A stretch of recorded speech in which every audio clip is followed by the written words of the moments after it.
오늘의 말씀 마태복음 13장 1절로 17절 말씀입니다.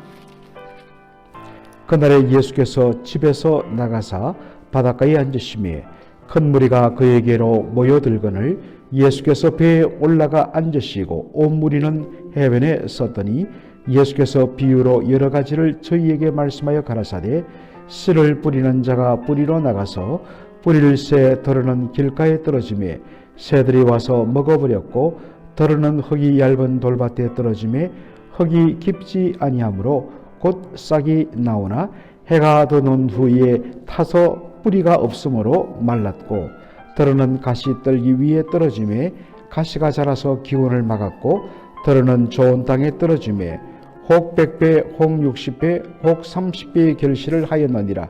귀 있는 자는 들으라 하시니라. 제자들이 예수께 나와 가라되 어찌하여 저희에게 비유로 말씀하시나이까? 대답하여 가라사대 천국의 비밀을 아는 것이 너희에게는 허락되었으나 저희에게는 아니 되었나니 무릇 있는 자는 받아 넉넉하게 되되 무릇 없는 자는 그 있는 것도 빼앗기리라. 그러므로 내가 저희에게 비유로 말하기는 저희가 보아도 보지 못하며 들어도 듣지 못하며 깨닫지 못함이니라. 이사의 예언이 저희에게 이루었으니 일러서되 너희가 듣기는 들어도 깨닫지 못할 것이요 보기는 보아도 알지 못하리라. 이 백성의 마음이 완악하여져서 그 귀는 듣기에 둔하고 눈은 감았으니 이런 눈으로 보고 귀로 듣고 마음으로 깨달아 돌이켜 내게 고침을 받을까 두려워함이라 하였느니라. 그러나 너희 눈은 봄으로 너희 귀는 들음으로 복이 있도다. 내가 진실로 너희에게 이르노니 많은 선자와 의인이 너희 보는 것들을 보고자 하여도 보지 못하였고 너희 듣는 것들을 듣고자 하여도 듣지 못하였느니라. 아멘. 오늘 저는 마태복음 13장 바로 이 비유를 시작하는 씨 뿌리는 자의 비유를 함께 다루고자 합니다. 그래서 저는 오늘 본문의 말씀을 열매로 알리라 라는 제목으로 말씀을 전하고자 합니다. 마태복음 13장은 우리가 아시는 대로 그 별명이 비유장입니다. 예수님께서 수많은 비유를 들어서 말씀하시는데 그 비유의 핵심은 바로 주제는 하나님 나라입니다. 하나님 나라를 설명하기 위해서 다양한 예를 들어서 비유로 하나님 나라가 바로 이러한 나라임을 말씀하고 있습니다. 저는 첫 번째 비유인 이 씨 뿌리는 자의 비유를 이렇게 정리하고 싶습니다. 누가 하나님 나라에 합당한 자인가?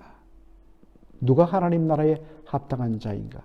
사실 이것은 예수님께서 산상수훈을 통하여서 거듭거듭 말씀하신 내용과 연결됩니다. 예수님께서 비유로 씨를 뿌리는 자를 말씀하시는데 어느 날 농부가 이 바구니를 씨를 담은 바구니를 들고 나가서 하늘을 향하여 씨를 뿌리는데 어떤 씨는 길가에, 어떤 씨는 돌밭에, 어떤 씨는 가시떨기에, 그리고 어떤 씨들은 좋은 땅에 떨어졌다 하는 것입니다. 길가와 돌짝밭과 그리고 가시떨기에 떨어진 씨앗은 형편은 조금씩 다를지 몰랐지만 한 가지 공통적인 것은 어떤 경우에는 싹을 틔우기도 하지만 결과적으로 이 세 군데 떨어진 씨는 결국 어떠한 열매도 맺지 못하더라라는 것입니다. 오직 좋은 땅에 흙 속에 떨어진 씨앗만이 30배 혹은 60배 혹은 100배의 결실을 열매를 맺더라는 것입니다. 여러분, 우선 이 씨 뿌리는 자의 비유를 우리 한국의 농사의 방식으로 접근하면 이해가 되지 않습니다. 왜냐? 우리 한국의 경우에는 봄이면 쟁기로 굳어진 이 밭의 흙을 갈아엎고서 그 다음에는 흙을 도두어 길게 이랑을 만들고 이랑과 이랑 사이에 쏙 들어간 이 고랑을 만들어서 그 이랑 위에 농부가 정성껏 솔솔솔솔 씨앗을 뿌리고 그리고 흙으로 그 씨를 덮고 그리고 그 고랑에다가 물을 대어서 그 물이 바로 이랑으로 스며들어서 그 물을 빨아들인 씨앗이 드디어 싹을 틔우고 그렇게 자라서 열매를 맺는 방식입니다. 그렇기 때문에 우리 한국적인 농사의 방식으로서는 씨가 길가에 떨어질 이유도 없고 그리고 밭에서 캐낸 돌을 수북히 바로 밭 곁에 쌓아둔 그 돌 위에 뿌려질 필요도 없고 그리고 밭 주위에 엉기성기 나 있는 가시떨기에 뿌려질 이유도 없다라는 것입니다. 예수님의 비유를 이해하기 위해서는 바로 예수님의 삶의 배경이 되는 1세기 팔레스타인 그 지역의 삶과 환경을 이해해야만 우리가 이 본문의 말씀을 잘 알 수 있습니다. 참 이것이 중요합니다. 예수님 당시 1세기 이 팔레스타인 지역의 농사 방법은 먼저 농부가 소쿠리에 씨앗을 담고 가서 바람이 불 때에 하늘을 향하여 씨를 확 뿌립니다. 그러면 그렇고 나서 쟁기로 딱딱해진 흙을 갈아엎습니다. 그 결과로 밭에 떨어진 씨앗들은 바로 흙 속에 덮여지고 그리고 빗물이 내리면 싹이 트는 거죠. 그런데 위로 그냥 뿌리면서 다니다 보니까 일부의 씨앗은 길가로, 일부의 씨앗은 돌짝밭으로, 일부의 씨앗은 가시덤불 속으로 떨어지는 것입니다. 그래서 길가와 돌짝밭과 가시떨기에 떨어진 씨앗은 열매를 맺지 못합니다. 유일하게 열매를 맺는 경우는 바로 좋은 땅에, 좋은 밭에 떨어진 씨앗만이 열매를 맺습니다. 내일 우리가 읽겠지만 예수님께서 이 비유를 말씀하시고 이 비유가 무엇을 뜻하는지를 해석해 주십니다. 미리 맛보면 길가란 것 아니 여기에 뿌려지는 씨앗은 천국 말씀이라 라고 이야기합니다. 뿌려지는 씨앗은 바로 하나님의 말씀, 천국 말씀입니다. 그런데 길가는 천국 말씀을 듣고도 전혀 깨닫지 못하는 자, 반응하지 않는 자입니다. 돌짝밭은 잠시 말씀을 받고 기뻐하지만 뿌리를 내리지 못해서 환난과 핍박이 오면 쉽게 넘어지는 자. 가시떨기에 떨어진 씨앗은 말씀을 들었지만 세상의 염려와 근심과 그리고 여러 가지 재물에 대한 마음의 욕망 때문에 말씀이 그만 가로막혀서 성장하지 못하는 것을 뜻합니다. 반면에 좋은 땅은 말씀을 듣고 결실하는 자, 열매를 맺는 자입니다. 엄밀한 의미에서 사실 좋은 땅이 없습니다. 무엇이 좋은 땅이 되느냐?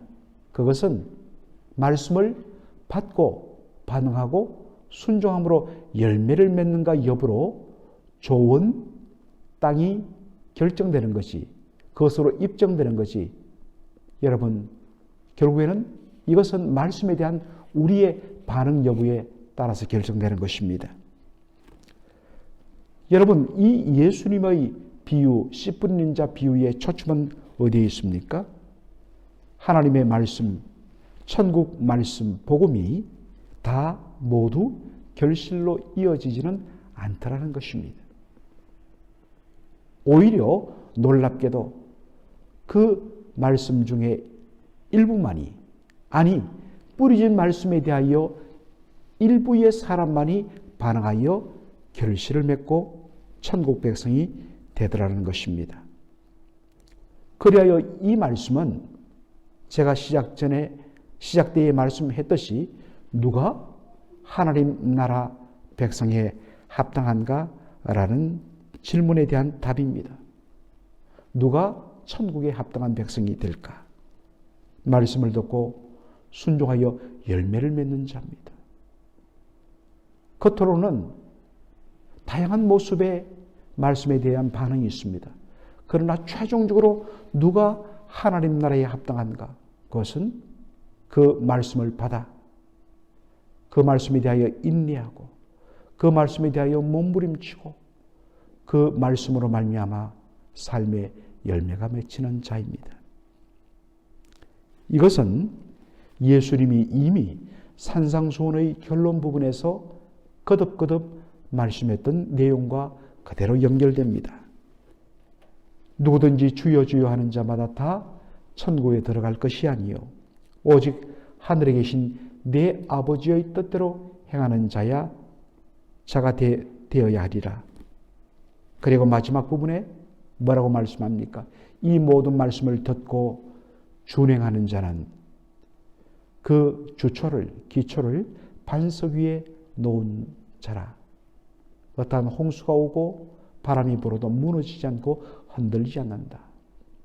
그러나 이 말씀을 듣고도 준행하지 않는 자는 그 기초를 모래 위에 바로 두고 집을 지은 자와 같다. 겉으로는 멀쩡하고 멋있게 보이고 그렇지만은 정말 비바람이 치고 홍수가 나면 그냥 무너진다는 것입니다. 얼핏 보면 이 말씀은 천국에 대한 오해를 불러일으킵니다.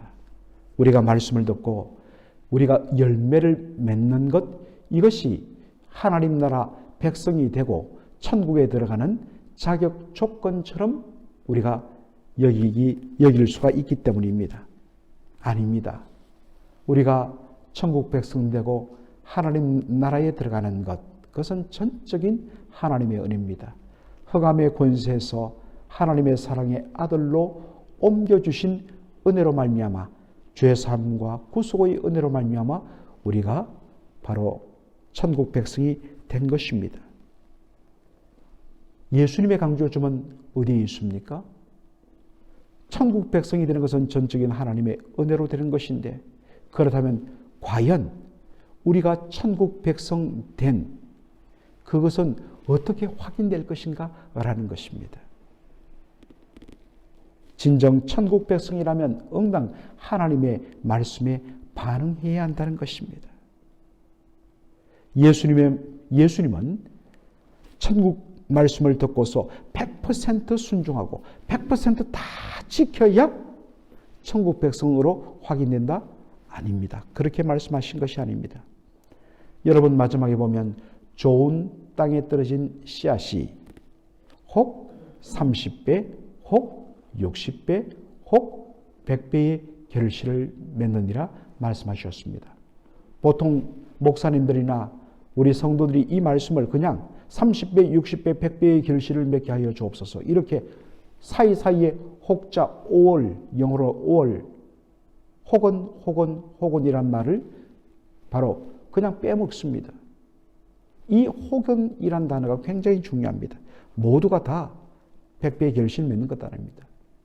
경우에 따라서 어떤 사람들은 30배, 어떤 사람들은 60배, 아니 한두 개 맺을 수도 있습니다. 형편에 따라 그리고 믿음에 대한 결단과 그 순종의 여부에 따라서 결실의 차이가 솔직히 납니다. 사람들마다. 그것은 그 사람의 분복입니다. 우리가 전적인 주의 은혜로 똑같이 구원을 받고 값없이 받은 것은 똑같지만 그 은혜에 반응하고 하나님의 은혜에 감사하고 말씀에 반응하는 여부에 따라서 똑같이 믿음에 출발했지만 어떤 사람은 늘 제자리 아니면 한두 걸음에서 머무는데 어떤 사람들은 쫙 갑니다. 여러분은 어떻습니까? 그런데 분명한 것은 무엇입니까? 비록 열매의 개수가 다르고 크기가 다를지라도 말씀에 대하여 순종하는 삶은 열매로 확인된다는 것입니다. 비록 적지만 열매가 있다는 것. 문제는 말씀에 대하여 전혀 반응하지 않는 자의 문제입니다. 예수님은 이사야 6장의 말씀을 인용하여 왜 말씀에 반응하지 못하는지를 설명하십니다. 저희가 듣기는 들어도 깨닫지 못할 것이요 보기는 보아도 알지 못하리라 말씀하십니다. 그러면서 이 백성들의 마음이 완악하여져서 그 귀는 듣기에 둔하고 눈은 감았다라고 말씀하십니다. 여러분, 이 말씀의 강조점은 무엇입니까? 우리 한글의 어떤 표현의 묘미인데 볼 수 없어서, 들을 수 없어서 듣지 못하고 보지 못한 것이 아니라 아예 안 듣고 안 보고 말씀을 거부한 것, 이것을 뜻합니다. 하고 싶은데도 할 수 있는 형편이 못 되어서 못하는 것이 아니라 아예 안해입니다. 싫어입니다. 혹시 이것이 여러분의 마음의 반응은 아닌가? 예수님께서 말씀하시죠. 피리를 불어도 춤추지 아니하고 애곡하여도 울지 않는, 전혀 반응하지 않는, 반응을 거부해버린 모습들. 정상적이라면, 하나님의 은혜를 맛본 사람이라면 최소한도 말씀에 대한 반응이 있습니다. 그리고 내가 그렇게 살려고 몸부림치지만 할 수 없는 나의 현실의 연약함과 나의 믿음의 부족함으로 인하여 결국에 찔림받고 탄식하고, 오 주님, 제가 이것밖에 되지 않습니다. 너무 죄송합니다. 너무 부끄럽습니다. 안타까운 자책과 탄식이 일어납니다.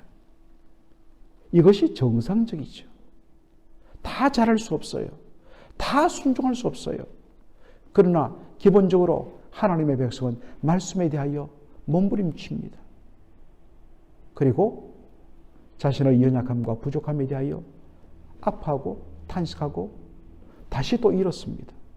이것이 천국 백성입니다. 그런데 이 사람들은 아예 듣기를 거부하고 외면하고 아예 무시하더라는 것입니다. 왜 이렇게 되었을까? 예수님은 이사야를 통하여 말합니다.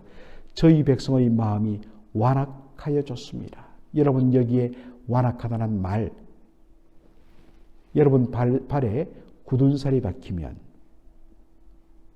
그 굳은 살, 나중에 우리가 그것을 칼로 도려내도, 잘라내도 전혀 아프지 않습니다.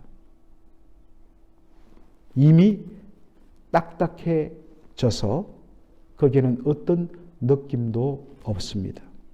마음이 돌처럼 굳어져 버렸기 때문에 말씀에 전혀 반응하지 못하는 것입니다. 사랑하는 성도 여러분, 우리의 마음이 지금 그렇지는 않는지, 돌처럼 굳어져 있고 완악하여져 있지는 않는지, 성도 여러분, 오늘 이 시간 다시 한 번 더 우리가 은혜로 구원받고 값없이 의롭다함을 받아 주의 전적인 은혜로 흑암의 권세에서 하나님의 아들의 나라로 옮겨진 자로서의 우리의 그 실체를 어떻게 확인할 수 있는가? 그것은 바로 열매로 알리란 것입니다. 말씀에 대하여 반응함으로 형편에 따라 정말 몇 개의 열매가 맺혀지지 않을 수도 있습니다. 때로는 30배, 혹은 60배, 혹은 100배로 맺혀질 수도 있습니다. 얼마나 많이 맺는가 여부는 개인의 축복일 것입니다. 그러나 중요한 것, 말씀에 대한 열매가 있는가? 말씀에 대한 반응이 있는가? 말씀에 대한 몸부림이 있는가? 그 말씀에 대하여 내가 하나님 백성인데 그렇게 살지 못하는 나 자신에 대하여서 탄식과 애통함이 있는가? 그리고 의에 줄이고 목마름이 있는가? 다시 한 번 더 우리 자신을 확인하고 정말 말씀에 대한 거룩한 몸부림이 있는, 핑계대고 거부하는 것이 아니라 적극적으로 하나님의 말씀에 반응하는 저와 여러분의 삶이 되기를 주의 이름으로 축원합니다. 아멘.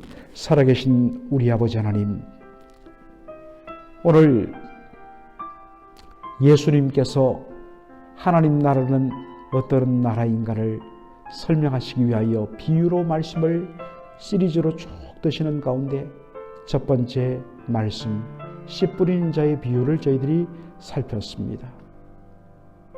주께서 이 말씀을 통하여 누가 천국 백성에 합당한가? 천국 백성은 무엇으로 그 존재를 확인받을 수 있는가? 하나님의 말씀에 대하여 크든지 적든지 반응하며 그 말씀에 대하여 바로 순종함으로 열매를 맺는, 때로는 크기가 작을 수 있지만 그러나 근본적으로 거듭나고 구원받은 천국 백성이라면 말씀에 대한 반응과 순종과 열매가 바로 맺혀진다는 사실을 저희들이 기억하고, 오 주님, 다시 한 번 더 우리의 믿음을 점검하는 정말 거룩한 시간 될 수 있도록 인도하여 주시옵소서. 우리의 마음이 돌처럼 굳어지고 완악해져 가고 있지는 않는지, 그래서 말씀에 대하여서 그 반응의 그 강도가, 그 정도가 시간이 갈수록 무뎌져 가고 있지는 않는지, 바로 이 사실 앞에 애통하고 이 사실 앞에 주님 앞에 온전히 긍휼과 은혜를 구하면서 다시 돌처럼 굳어지던 우리의 마음들이 성령의 은혜 가운데 어린아이 살과 같은 부드러운 마음으로 바뀌게 하여 주시옵소서. 감사하며 예수님의 이름으로 기도하옵나이다.